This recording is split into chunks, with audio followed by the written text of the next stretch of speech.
ನಮಸ್ಕಾರ ವೀಕ್ಷಕರೇ, ಮತ್ತೊಂದು ಹೊಸ ಮಾಹಿತಿಯೊಂದಿಗೆ ತಮಗೆಲ್ಲರಿಗೂ ಸರ್ವಜ್ಞಾನ ಫಾರ್ ಯು ಯೂಟ್ಯೂಬ್ ಚಾನಲ್ಗೆ ಸ್ವಾಗತ.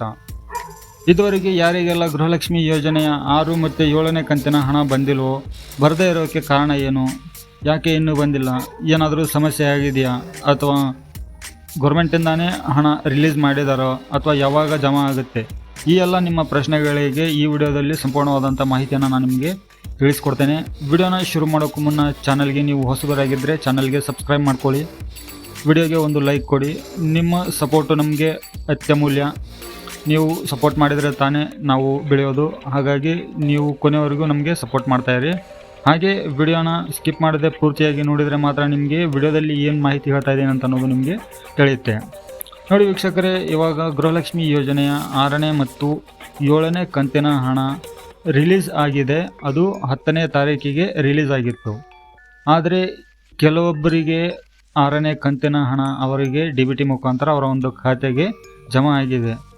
ಬಟ್ ಇಲ್ಲಿ ಇನ್ನೂ ಕೆಲವೊಂದಿಷ್ಟು ಸಮಸ್ಯೆಗಳು ಏನಾಗ್ತಾ ಇದ್ದಾವೆ ಅಂತಂದರೆ, ನೀವೇ ಏನಾದರೂ ಟ್ಯಾಕ್ಸ್ ಪೇಯರ್ ಇದ್ದರೆ, ಅಥವಾ GST ಪೇಯರ್ ಇದ್ದರೆ, ಅಥವಾ ನಿಮ್ಮ ಹತ್ರ ಕಾರು, ಲಾರಿ, ಟ್ರ್ಯಾಕ್ಟರ್ ಇಂಥವೇನಾದರೂ ಇತ್ತಂದರೆ, ನಿಮ್ಮ BPL ಕಾರ್ಡು ಬಡ ರೇಖೆಗಳಿಗಿಂತ ಕಡಿಮೆ ಇದ್ದವರಿಗೆ ಮಾತ್ರ ಈ ಒಂದು BPL ಕಾರ್ಡು ಇರುತ್ತೆ.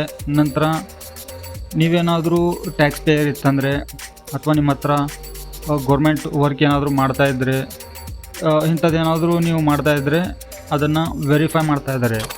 ನಂತರ ನಿಮ್ಮ ಡಾಕ್ಯುಮೆಂಟ್ಗಳಲ್ಲಿ ಏನಾದರೂ ಸ್ಪೆಲ್ಲಿಂಗ್ ಮಿಸ್ಟೇಕ್ಸ್ ಇತ್ತಂದರೆ, ಫಾರ್ ಎಕ್ಸಾಂಪಲ್ ನಿಮ್ಮ ಆಧಾರ್ ಕಾರ್ಡು, ಬ್ಯಾಂಕ್ ಪಾಸ್ಬುಕ್ಕು, ನಂತರ ನಿಮ್ಮ ಡಾಕ್ಯುಮೆಂಟ್ ಯಾವುದೋ ನೀವು ಸಬ್ಮಿಟ್ ಮಾಡಿರ್ತೀರೋ ಅದರಲ್ಲಿ ಏನಾದರೂ ಸ್ಪೆಲ್ಲಿಂಗ್ ಮಿಸ್ಟೇಕ್ ಆಗಿತ್ತಂದರೆ, ಇವಾಗ ಮಿಸ್ಟೇಕ್ಸ್ ಏನು ಅಂತ ಅನ್ನೋದು ಕೂಡ ನೀವು ತಿಳ್ಕೊಬೇಕಾಗತ್ತೆ.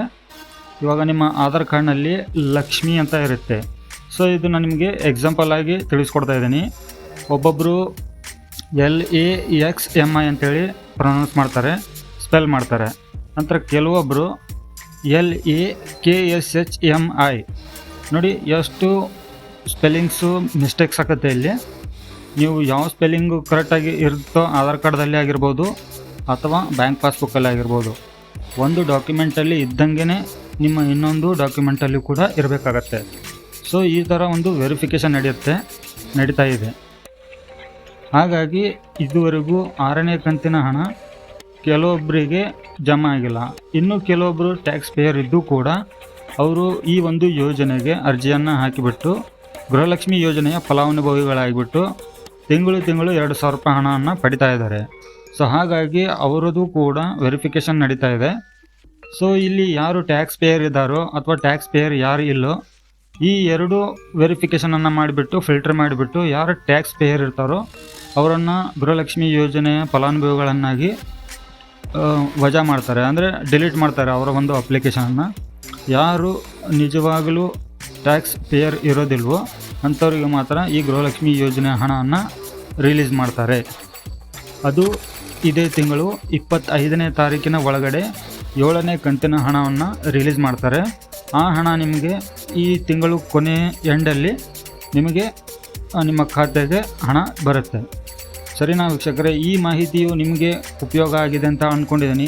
ನಂತರ ನಿಮಗೆ ಗೃಹಲಕ್ಷ್ಮಿ ಯೋಜನೆಯ ಹಣ ಬಂದಿದೆಯೋ ಇಲ್ಲವೋ ಅಂತ ಅನ್ನೋದನ್ನು ಕೂಡ ನಮ್ಮ ಕಮೆಂಟ್ ಬಾಕ್ಸಲ್ಲಿ ಕಮೆಂಟ್ ಮಾಡಿ. ಯಾಕಂದರೆ ನೀವು ರಿಪ್ಲೈ ಮಾಡಿದರೆ ತಾನೇ ನಮಗೂ ಕೂಡ ಗೊತ್ತಾಗುತ್ತೆ ಯಾವ ಜಿಲ್ಲೆಯವರಿಗೆ, ಯಾವ ವಲಯದವರಿಗೆ ಗೃಹಲಕ್ಷ್ಮಿ ಯೋಜನೆ ಹಣ ರಿಲೀಸ್ ಆಗಿದೆ, ಬಂದಿದೆ ಅಂತ ಅನ್ನೋದು. ಸೊ ಹಾಗಾಗಿ ನೀವು ಕೂಡ ನಮಗೆ ಮಾಹಿತಿಯನ್ನು ಶೇರ್ ಮಾಡಿ. ಆದಷ್ಟು ಈ ವಿಡಿಯೋನ ಎಲ್ಲರಿಗೂ ಶೇರ್ ಮಾಡಿ. ಮತ್ತೆ ಇಂಥ ಮಾಹಿತಿಗಳಿಗಾಗಿ ಚಾನಲ್ಗೆ ಸಬ್ಸ್ಕ್ರಿಪ್ಷನ್ ಮಾಡ್ಕೊಂಬಿಟ್ಟು ನೋಟಿಫಿಕೇಷನ್ ಬಟನ್ ಆನ್ ಮಾಡ್ಕೊಳ್ಳಿ. ಮತ್ತೆ ಹೊಸ ಮಾಹಿತಿಯೊಂದಿಗೆ ಸಿಗುತ್ತೇನೆ. ಅಲ್ಲಿವರೆಗೂ ಜೈ ಹಿಂದ್.